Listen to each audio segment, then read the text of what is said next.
Parts भी बताऊंगा कि किस किस नाम से इसके पार्ट्स होते हैं। तो अभी तो हम सारे आपको ये बनाना सिखा रहे हैं कि किस तरह बनाते हैं। तो ये हम इसको फिक्स कर रहे हैं इसके साथ, ठीक है ना।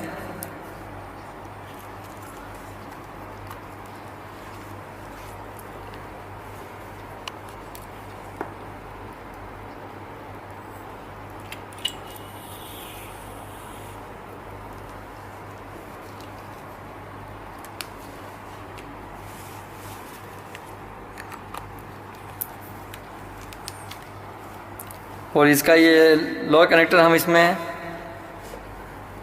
फिक्स कर देंगे, ठीक है।